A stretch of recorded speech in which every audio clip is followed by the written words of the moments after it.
toda a história, as batalhas são vencidas com força bruta. O exército com mais bombas, mais tanques, mais aviões, geralmente vence. Nos confrontos terrestres é a mesma história. Fogo rápido, mortes rápidas. Fogo contínuo obriga o inimigo a fazer o que você quer que ele faça, parar de tentar atirar em você. Mantenham o dedo no gatilho porque vamos rever gerações de tecnologia para descobrir como as metralhadoras, rifles de assalto e submetralhadoras tornaram-se o melhor do melhor. Preciso ter uma dessas! Estão aqui, pessoal! Estão aqui! Fogo contínuo. É hora de pegar pesado.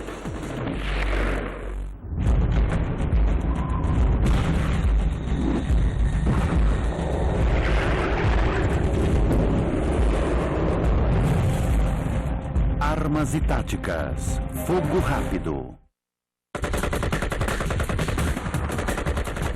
No século XXI, as armas de repetição são as armas de fogo mais rápidas, mortais e cruéis existentes. Os modelos mais recentes atingem novos patamares. A Heckler & Koch MP7 é mais forte do que aparenta. Usando polímeros compactos e ultraleves, ela pesa menos de 2 quilos. Mas quando mostra sua capacidade de fogo, é uma arma peso pesado. 950 tiros por minuto, capazes de perfurar blindagem e coletes.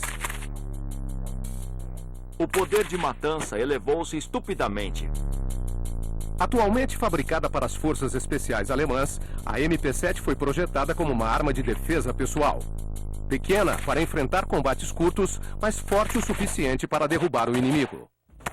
Hoje, Armas e Táticas vai desvendar sua árvore genealógica, passando por gerações de tecnologia para revelar como metralhadoras pesadas, submetralhadoras, rifles de assalto e rifles automáticos evoluíram para dar origem à arma de repetição mais avançada do planeta, a MP7.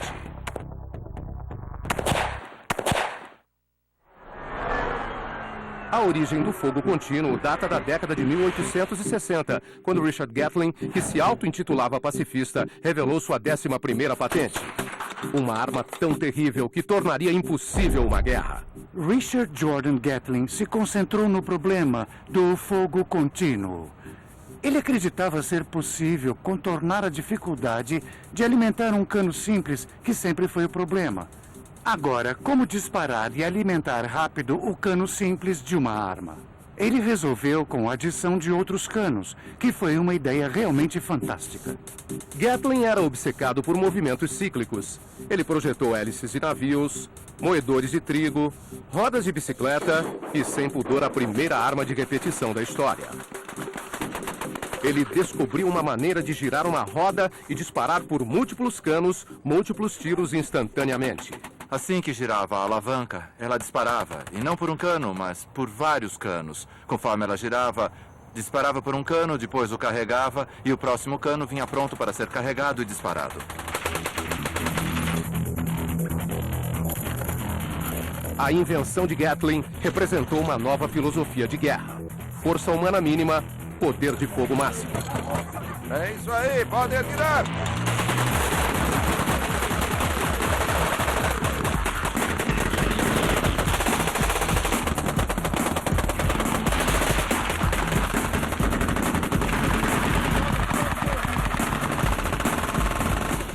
Com a metralhadora Gatling, você tinha uma arma que podia ser operada por um pequeno grupo, de 2 a 5 soldados, mas com um poder de fogo equivalente a um exército de 100, 200 homens em condições de batalha. Preciso ter uma dessas! A Gatling era pesada, 40 quilos, e precisava ser levada à batalha em um carrinho. Como resultado, os militares a viram como uma peça de artilharia semelhante às artilharias napoleônicas. Os canhões do século XIX disparavam balas de metralha contra a infantaria. A metralha de metal era cheia de balas de chumbo, como se fosse um cartucho gigante de metralhadora. Todos queriam desenvolver uma arma de metralha melhor. Quando se atirava com metralhas, como nas guerras napoleônicas, o tiro saía como um cone. As balas se espalhavam. A metralhadora Gatling disparava tudo no mesmo nível. Você mantém a munição bem na altura da pessoa e consegue aniquilar o inimigo. A Gatling simbolizava o futuro. uma locomotiva de destruição. Mas havia um grande problema. As balas usadas não acompanhavam o ritmo da arma. Cartuchos de metal ainda não existiam. E os cartuchos da época encamisados manualmente causavam constantes engasgos. A metralhadora Gatling era relativamente lenta para marcar presença e um dos motivos disso é que sua primeira versão não usava cartuchos de metal. Os projéteis precisavam se desenvolver. Ela também emperrava com frequência e seu transporte era incômodo. Esses problemas fizeram com que, nas batalhas da Guerra Civil, poucas unidades da Gatling fossem vendidas, e sua maioria foi para um general da União. As forças federais, o governo federal não estava interessado. Eles haviam visto os problemas da invenção, a falta de confiabilidade, mas o general Benjamin comprou algumas por conta própria, pagando do bolso, e as colocou para funcionar.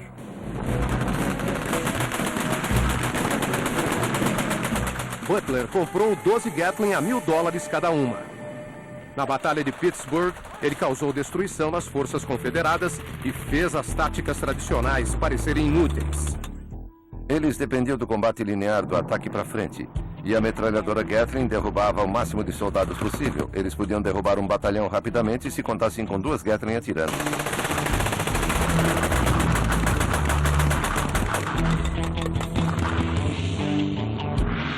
Em 1865, Gatling aprimorou sua arma. Agora disparava cartuchos modernos e emperrava com menos frequência. A fera de Gatling rugiu mais alto. A metralhadora Gatling era ainda mais eficiente contra inimigos desacostumados com armas pesadas. Em 1890, na última batalha entre tropas americanas e nativos indígenas, 153 índios Sioux foram mortos sem discriminação em Wounded Knee. A metralhadora Gatling oferecia alta cadência de tiro, alto volume de fogo e causava muito temor em pessoas que estavam acostumadas com rifles, mas que não conheciam máquinas horríveis como essa. Mais de 100 anos depois, a Gatling é uma peça de museu. Uma arma elegante da história americana. Ela parece inofensiva até você girar a alavanca. Isto foi consequência do disparo de uma metralhadora Gatling. Minha filha atirou nele. Era o carro dela e ela queria se livrar dele. Isso estava dentro. Quem estiver disposto a pagar $3.000 por ele, a gente entrega. Muitas pessoas não imaginam que uma arma de disparo contínuo projetada há 120 e 130 anos consegue atravessar a carroceria de um automóvel moderno. Os carros viram ferro velho rapidamente.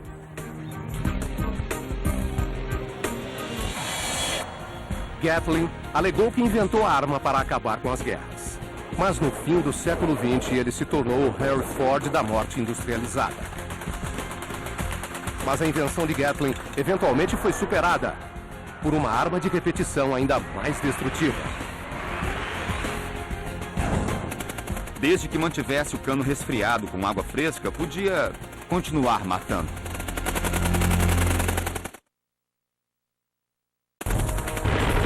Metralhadoras, rifles de assalto, submetralhadoras. A família de armas mais mortal do planeta. Com fogo contínuo, não há onde se esconder. Em 1861, Richard Gatling inventou a primeira arma de disparo contínuo. Mas no final do século XIX, ela já estava obsoleta. Para descobrir por quê, precisamos voltar ao século XIX com o inventor Hiram Maxim. Maxim era o inventor rival de Thomas Edison. Em 1881, ele migrou para Londres e teve seu próprio momento de inspiração. Uma ideia genial que resultou no nascimento de uma nova era de armas de repetição. Hiram Maxim era um inventor. E por acaso ele estava na cidade de Paris em uma convenção, onde alguém disse a ele: se você quiser ficar muito rico, invente alguma coisa que permita que esses europeus matem uns aos outros com grande facilidade. A metralhadora de Hiram Maxim foi uma revolução tecnológica. O sistema de cinta de munição fez dela a primeira arma automática de verdade, quase sem relação com o sistema manual da metralhadora Gatling. Em vez disso, o sistema de carga ejeta o cartucho usado e carrega um novo projétil no sistema de disparo. O motivo de ter causado impacto é que a arma não era mais de ação manual. Em armas como a Gardner, a Gatling, era preciso girar uma manivela. Elas não eram metralhadoras de verdade, mas a arma de Hiram Maxim usava a energia das balas disparadas para recarregar. Carregando uma cinta de munição, você conseguia uma cadência de 500 a 600 tiros por minuto. Um movimento coloca o cartucho pronto para ser carregado no cano. O segundo carrega e, soltando a trava de segurança, estou pronto para disparar com a Maxim.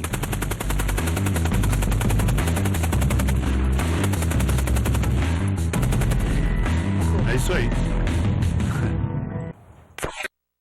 Ela trouxe muito dinheiro para o Sir Hiram e deu origem ao famoso ditado do poeta Hilaire Belloc. Aconteça o que acontecer, nós temos a metralhadora Maxim e eles não têm.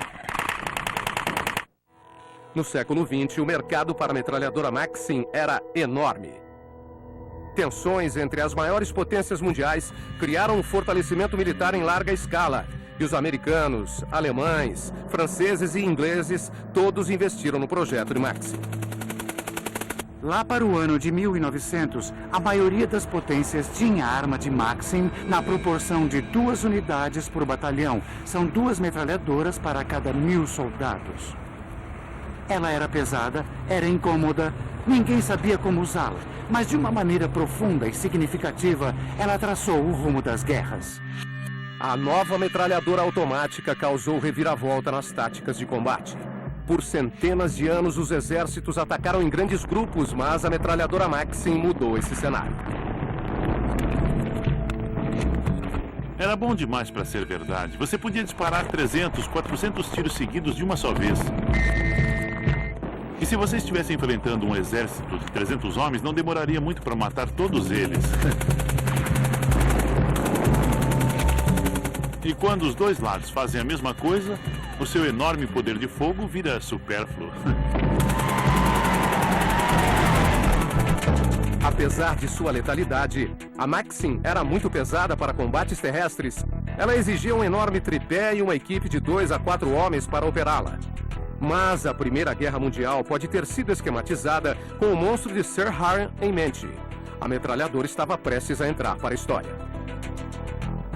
Com o desenvolvimento da guerra de trincheiras, eles não precisavam se preocupar com as dificuldades do transporte de uma metralhadora muito grande, pesada, resfriada à água. Por estarem sentados em trincheiras por tanto tempo, a arma Maxim faz todo o trabalho.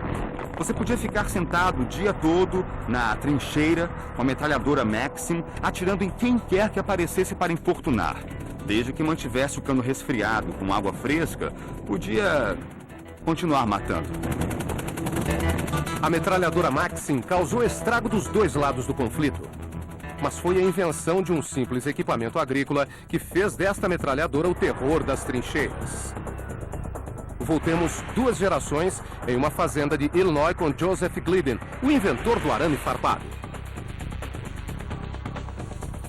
O arame farpado começou sua carreira como uma invenção inocente destinada à agricultura, inventado em DeKalb, Illinois, próximo a Chicago. Foi feito para manter o gado dentro do pasto. Sua aplicação militar foi rapidamente difundida porque essa cerca pontuda era capaz de retardar o avanço militar inimigo. Por si só, arame farpado é um transtorno. Por si só, metralhadoras são perigosas. A combinação de retardar soldados tentando atravessar o arame farpado, ou tentando cortá-lo, ou tentando explodi-lo, e ser morto por uma metralhadora enquanto isso, realmente é fatal. O arame farpado foi apelidado de corda do diabo mesmo antes do começo da guerra. Os rolos de arame farpado esticados da Suíça até o Canal da Mancha retardaram o avanço das tropas inimigas, criando zonas de extermínio para a nova arma de destruição em massa.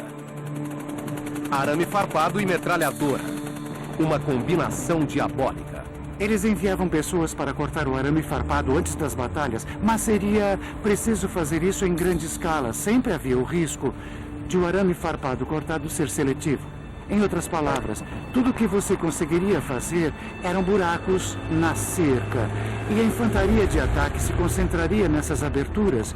E é onde o exército defensor concentraria todo o seu poder de fogo para causar um grande estrago. 1º de julho de 1916. Primeiro dia da Batalha de Somme. 19 mil soldados ingleses estão mortos no campo de batalha. A maioria graças aos Maxims dos alemães. O plano era eliminar os defensores alemães e destruir o arame farpado com 5 dias seguidos de bombardeios implacáveis. Mas a realidade foi terrivelmente diferente. Os alemães protegeram-se nas trincheiras. O arame farpado foi cortado em poucos locais. O resultado, o dia mais sangrento da história militar inglesa. Por si só, o arame farpado não segura o inimigo, mas protege a defesa, que usa metralhadoras, e essa combinação era a grande arma para afunilar o inimigo e ganhar tempo para exterminá-lo. O pesadelo nas trincheiras fez com que as estratégias militares determinassem o fim dos combates de guerra estáticos. Estrategistas se concentraram em uma nova família de armas com poder de fogo contínuo devastador, mas excelente em combates curtos. Se você está pensando em situações de combate a curta distância, acho que ela é superior a qualquer arma disponível no mercado.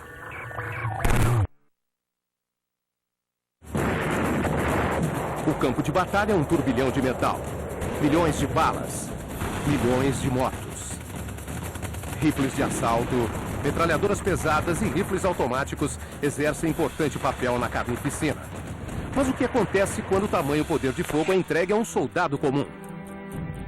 Depois do horror estático da Primeira Guerra Mundial, começou uma corrida pela invenção de uma arma de repetição capaz de ser controlada por apenas um homem. Os generais queriam ver suas tropas avançando novamente. Os franceses foram os pioneiros, com a perigosa e instável Chauchat. Durante a Primeira Guerra Mundial, havia basicamente 2 tipos de armas no campo de batalha. Uma era o rifle com ação por ferrolho e a outra era a metralhadora. Mas as metralhadoras eram bastante pesadas. Os franceses foram os primeiros a mostrar uma arma com disparo automático, mas que podia ser carregada por um único soldado. Era leve o suficiente. Mas a Chauchat tinha problemas. Era pesada e o pente costumava emperrar. Técnicos armamentistas voltaram à prancheta e perceberam que uma metralhadora leve demandava balas leves. Projéteis pequenos de pistola foram a solução. Uma submetralhadora tem a cadência de tiro da metralhadora, mas é basicamente uma pistola. É uma arma pequena e prática o suficiente para combates curtos e é manipulada por apenas um soldado. É uma arma para assustar os inimigos. Servia para retardar o avanço de tropas inimigas. Não é uma arma precisa, é apenas uma maneira de produzir grande quantidade de fogo em um curto espaço de tempo. O inimigo está à sua frente! Mate-o! Essas máquinas portáteis iriam se tornar armas-chave de infantaria na Segunda Guerra Mundial. A submetralhadora funciona sob o princípio de quanto mais chumbo você disparar, mais chances você tem de acertar. A alemã MP-40 era tanto compacta quanto letal. Tinha um alcance limitado por usar balas de pistola, mas em combates curtos era muito devastador. Até 20 metros, ela provavelmente penetrava em 2 pessoas. Atravessava a primeira e a segunda pessoa, então possui um bom poder de penetração. Mas uma metralhadora se destacou do resto da família. Um dos primeiros modelos combinava o ambiente severo do Velho Oeste com o glamour de Hollywood. Uma salva de palmas para Thompson. É uma submetralhadora Thompson M1A1. John Hilliker é delegado e ex-integrante das Forças Especiais. Ele também é fã declarado da famosa Thompson. Tendo a opção, e eu tenho a opção da escolha como delegado, entre usar uma M16 ou usar uma Thompson. E como pode ver, eu carrego a Thompson. É uma arma que eu carrego em minha viatura. Se você está pensando em situações de combate a curta distância, acho que ela é superior a qualquer arma disponível no mercado. O motivo da popularidade da Thompson era simples. Ela proporcionava um golpe maior. Diferente das submetralhadoras europeias, que disparam balas 9mm, a Thompson usava o popular cartucho americano calibre 45, que é um cartucho grande e forte. A Thompson disparava projéteis capazes de nocautear uma pessoa. E se por acaso você fosse atingido por 20, 30 tiros desse calibre, pode ter certeza que seria cortado ao meio.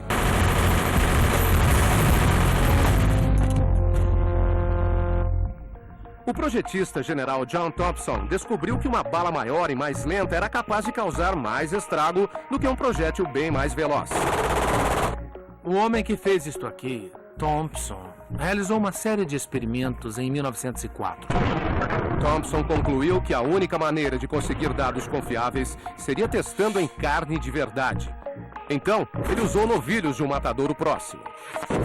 Basicamente, a conclusão foi: para ser um matador eficiente do inimigo, vamos dizer assim, velocidade não importava. Uma bala grande, mesmo voando devagar, é muito mais eficiente do que uma bala menor em alta velocidade. Então, a bala maior é, sem dúvida, muito eficiente. A Thompson dispara incríveis 800 tiros por minuto. Ela usava pentes de 50 ou 100 tiros. Assim você tinha um grande poder de fogo muito eficiente para incomodar o adversário. Eu vou mostrar como se coloca o pente. Deixe o dedão para fora do pente, desse jeito. Dê uns tapas firmes para garantir que entrou direito. Muito bem. O rapaz preparou alguns abajures bem ameaçadores na minha frente. Então, em vez de deixá-los nos atacar, acho que vou tentar derrubá-los com minha arma. Aqui.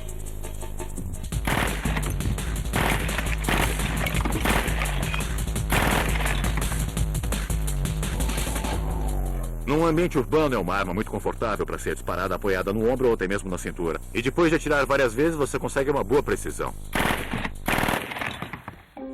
A Thompson representava um novo sabor na batalha. E os donos gostaram do paladar. Oficiais da lei gostaram das balas pesadas. E os gangsters gostaram do alto poder de repetição. A Thompson tornou-se uma metralhadora associada aos gangsters da década de 1930. Era quase um símbolo de status. Não era boa apenas para derrubar o seu adversário em cima do bar ou em cima do capô de um carro estacionado, mas também combinava com o chapéu de feltro e o charuto. Era uma arma de status. A submetralhadora Thompson foi a arma usada no massacre do Dia dos Namorados. E para um gangster significava que era uma arma relativamente pequena, mas com enorme poder de fogo. E era uma arma fácil de esconder, cabia dentro de um estojo de violino.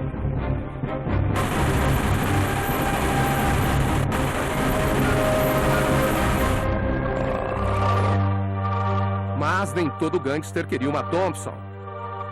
Fazendo sua estreia em fevereiro de 1918, o rifle automático Browning, maior e mais pesado, usava balas maiores e causava um impacto maior que a Thompson. O rifle automático Browning dispara um cartucho de rifle. Uma bala muito maior, muito mais pesada, até mesmo que a calibre 45, usada pela Thompson. Esta arma é uma outra categoria. Ela tem um poder de fogo imenso. Clyde Barrow, de Bonnie and Clyde, usava uma dessas. Ele cerrou o cano da arma para diminuir um pouco o seu comprimento. A curta distância, com ou sem os 15 centímetros de cano, os efeitos dela em uma pessoa eram absolutamente devastadores. Sendo um criminoso com uma ficha policial imensa, Clyde muitas vezes teve de enfrentar policiais armados com Thompson.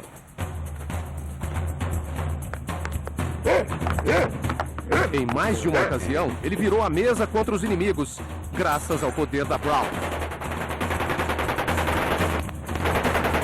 O poder de penetração dessas armas significava que não havia para onde se esconder. Se alguém se escondesse atrás de um carro, você não precisava esperar até ele colocar a cabeça para fora. Bastava atirar através do carro. Ela atravessava os dois lados da carroceria facilmente. Esta é uma arma devastadora. Apesar da ascensão da família das submetralhadoras e de armas como a Browning, o fogo contínuo continuava evoluindo. Na Segunda Guerra Mundial, nascia um novo ramo na árvore das metralhadoras. Uma das coisas que as pessoas desejavam no começo da década de 20 era uma metralhadora leve o suficiente para ser transportada por um único soldado. Mas que ainda conseguisse suprimir o inimigo com um grande volume de munição e com alta cadência de fogo. A evolução de metais leves e partes seladas transformaram o sonho em realidade. Uma nova era de metralhadoras portáteis invadiu as linhas de produção. Todas as grandes potências compraram a tecnologia, mas na Segunda Guerra Mundial, duas armas superaram as outras: a alemã MG-34 e sua sucessora, a 42. Alimentada por cinta, essas armas vomitavam munição, superando facilmente as metralhadoras rivais de cartucheira. A alemã MG-42 combina leveza e cadência de tiro, porque o sistema de alimentação era por cinta. Isso significa que ela produzia um monstruoso volume de tiro. A MG-42 deve ser a metralhadora mais notória de toda a história. Era capaz de disparar 1.500 tiros por minuto. Quando era disparada, não soava como metralhadora, mas sim como se você tivesse cortado um pedaço de lona. Se você fosse um soldado inglês ou americano usando uma metralhadora comum de pente, quando pusesse as mãos na MG-42, teria a sensação de que ela produzia um volume de fogo muito maior do que você conseguiria administrar.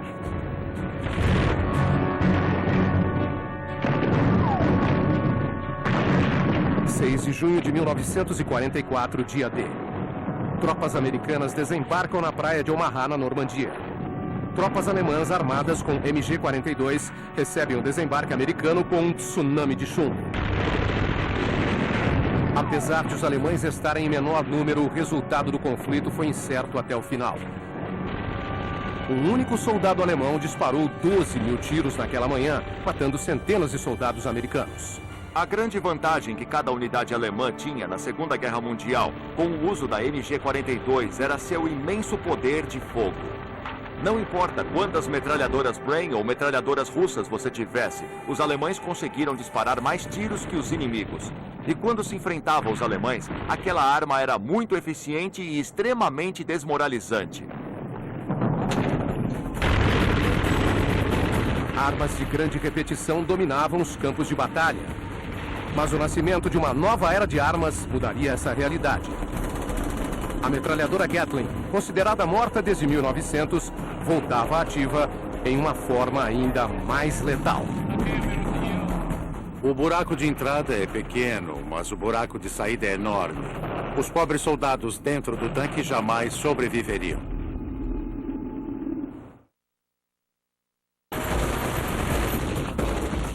Em combates terrestres, metralhadoras disparam milhares de balas, derrubando os inimigos e causando destruições indiscriminadas.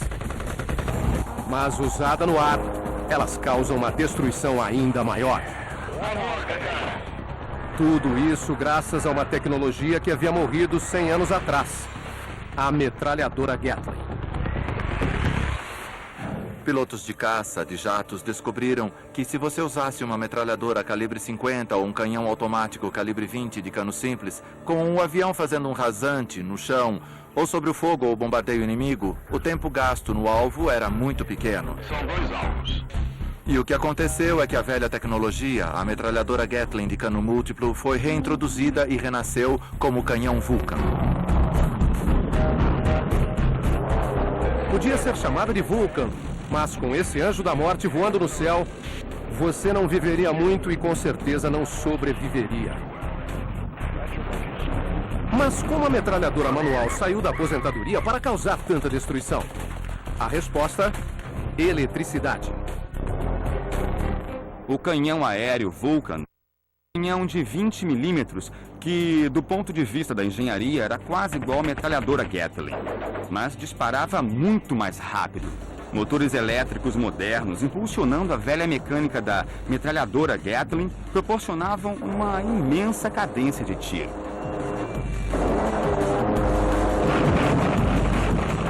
Quando o piloto soltava a trava de segurança e apertava o gatilho, o canhão Vulcan vibrava, gritava e disparava 100 tiros por segundo. 6.000 balas por minuto. Mais canos significava mais balas. E sem dúvida tornou-se ideal para o uso aéreo que talvez não tivesse tempo suficiente para atacar. Mas durante esse tempo, usando a metralhadora Gatling, você podia inundar o alvo com chumbo.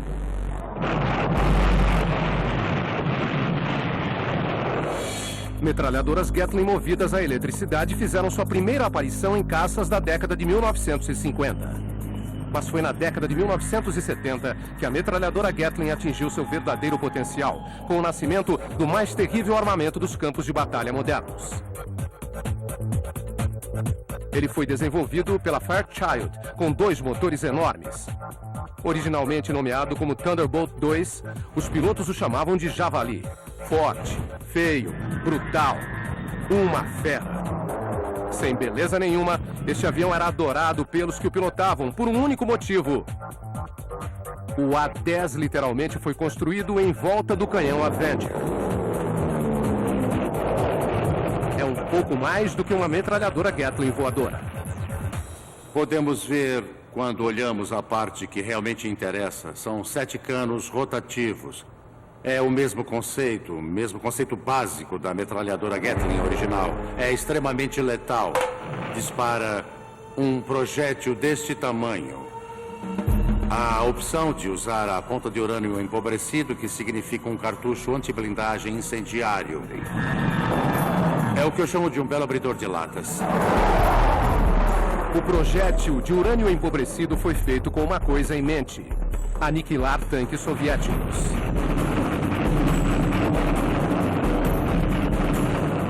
Desde a Segunda Guerra Mundial, a União Soviética produziu as melhores armas do mundo.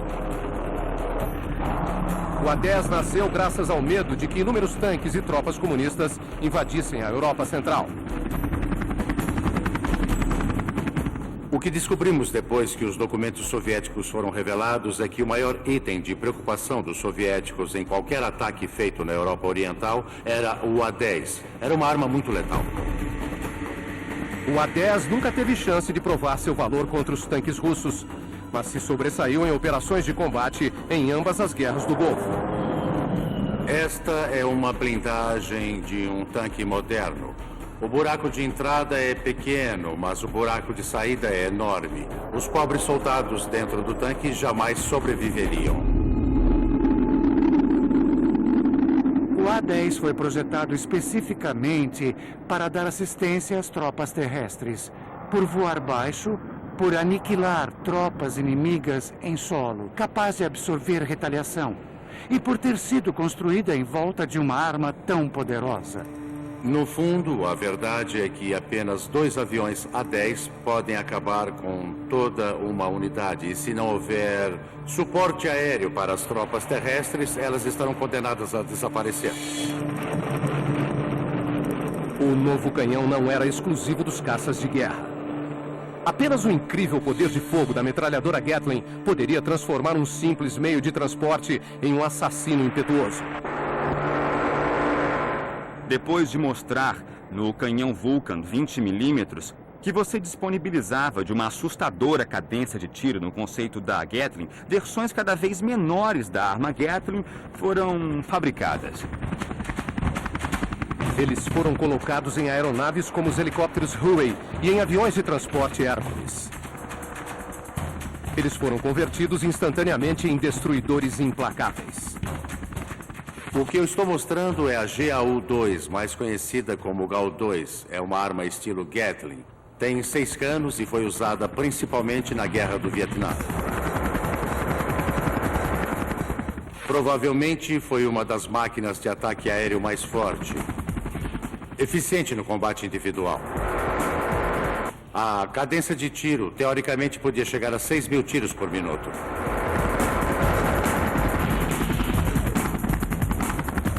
Armas do estilo Gatling, como esta aqui, também foram usadas como armas fixas na asa de aviões, como o AC-47.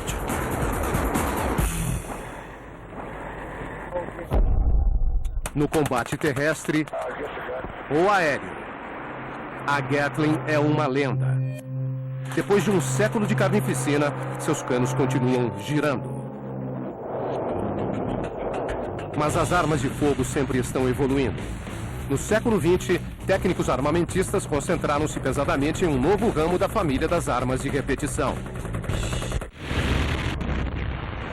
Até a Segunda Guerra Mundial, metralhadoras de grande porte, rifles automáticos e submetralhadoras dominaram o mundo do fogo contínuo. Mas e se fosse possível criar uma arma que unisse o melhor dessas três armas? E se o soldado pudesse usar uma arma que tivesse o poder de fogo da metralhadora de grande porte, o alto impacto de um rifle automático e a praticidade de uma submetralhadora? Em 1943, o mundo presenciou o nascimento de uma nova lenda do tiro contínuo. A alemã Sturmgewehr. Era muito mais proveitoso para o soldado carregar um rifle que disparasse um cartucho de rifle, mas também, especialmente em combates curtos, tivesse aquele efeito pulverizador típico das submetralhadoras. E o resultado foi o rifle de assalto. O rifle de assalto dá ao soldado comum de infantaria a habilidade de explorar o poder do fogo contínuo, que antes era uma exclusividade das metralhadoras. A Sturmgewehr disparava 600 tiros por minuto e era precisa a até 300 metros de distância. Inicialmente, Hitler baniu o desenvolvimento da arma, pois acreditava que seu exército precisava apenas de rifles e submetralhadoras. Mas em 1944, Hitler conheceu a arma em uma visita à frente oriental e ficou impressionado. Ele a nomeou Sturmgewehr, ou rifle de assalto. Poucas milhares de unidades chegaram às mãos dos soldados. Sua performance era boa, mas chegou tarde demais para influenciar as batalhas. Poucos anos depois, um comandante russo chamado Mikhail Kalashnikov mostrou ao mundo o maior rifle de assalto da história. O lendário AK.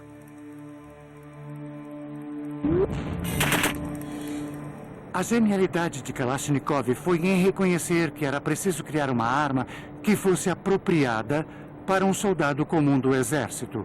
Esse era o segredo. Se um recruta conseguisse operá-la, um guerrilheiro afegão também conseguiria. Trabalhando em conjunto com August Meiser, o pai da Sturmgewehr, Kalashnikov apresentou o novo rifle de assalto em 1947. A versão automática da Kalashnikov, ou AK-47, vinha ao mundo.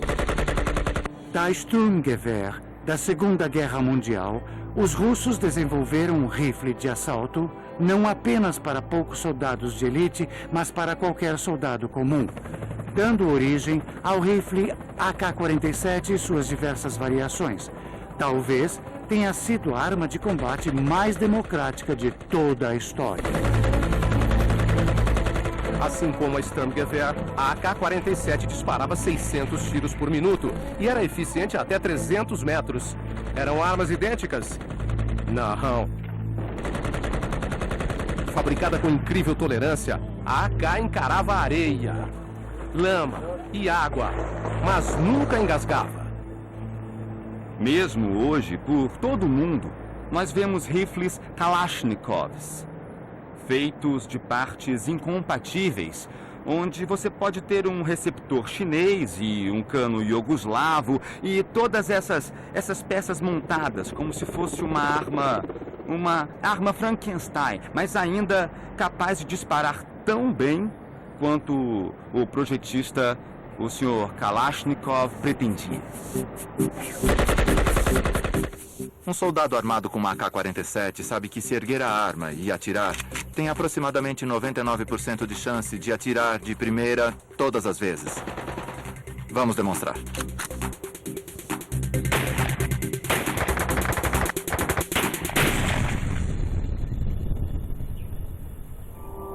Um número entre 50 e 70 milhões de AK-47 e suas variações foram fabricadas em 15 países por todo o mundo desde 1947.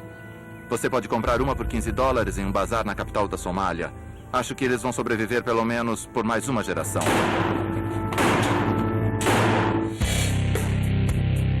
Nos Estados Unidos, a resposta para o AK-47 demorou a chegar. As primeiras tentativas fracassaram conforme tentavam alcançar o balanço perfeito entre precisão e impacto de um rifle e a pulverização brutal da metralhadora. Apenas em 1957, os militares americanos colocaram as mãos em um rifle de assalto. Mas quando puseram as mãos, valeu a espera. O M14 foi o primeiro rifle de assalto que o Exército e a Marinha americanos usaram. E é uma arma extremamente precisa. As M14 ainda são usadas hoje em dia como rifles de caça. Um rifle completamente automático com grande impacto e muita precisão. O M14 combinava tudo. Precisão ainda é a maior prioridade. Eu vou mostrar. Você pode atirar 50 vezes seguidas, mas se não acertar ninguém, não conseguiu fazer nada. Além de gastar 50 cartuchos. Mas depois de apenas 5 anos de operação, o rifle foi aposentado. Era muito pesado e muito caro para ser produzido na escala necessária. O problema do rifle é que ele era bom demais para as exigências do exército americano. Ninguém precisava de um rifle tão preciso. Experimentos da Primeira Guerra Mundial dos alemães determinaram que a maioria dos soldados disparem alvos a 300 metros de distância ou menos nos confrontos. Mas acho que os rifles eram eficientes a 1000 metros e eram capazes de matar a até 3 quilômetros. Era um exagero.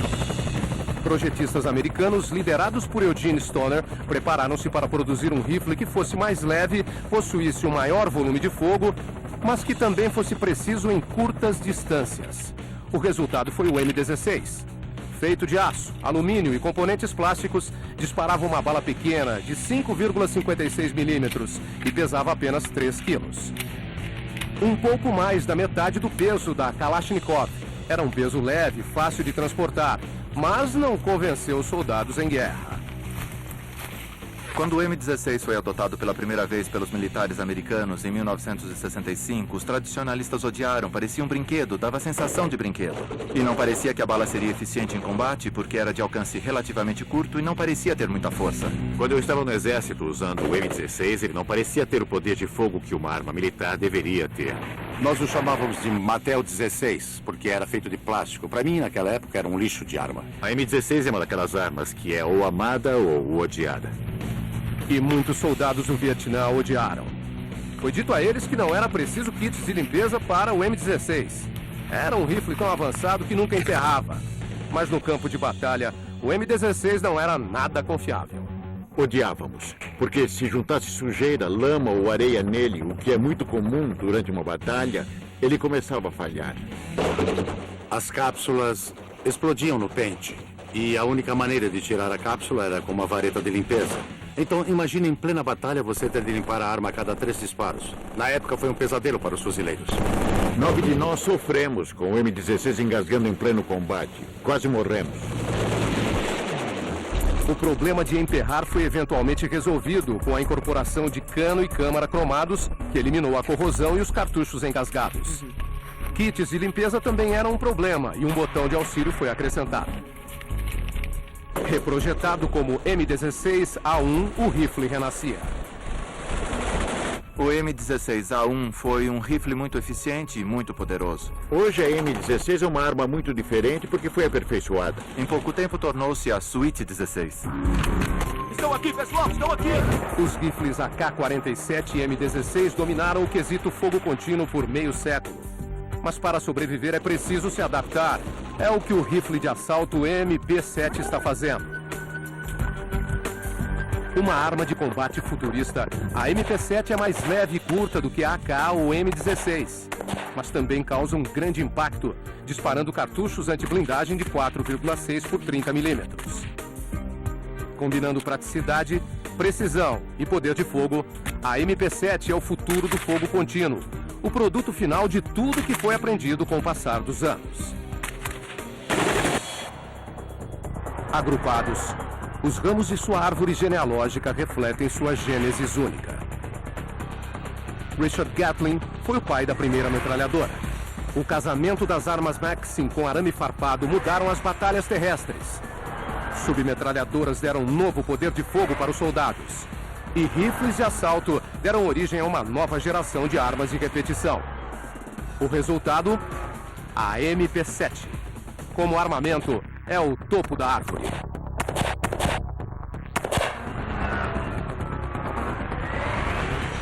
Versão brasileira, Vox Mundi.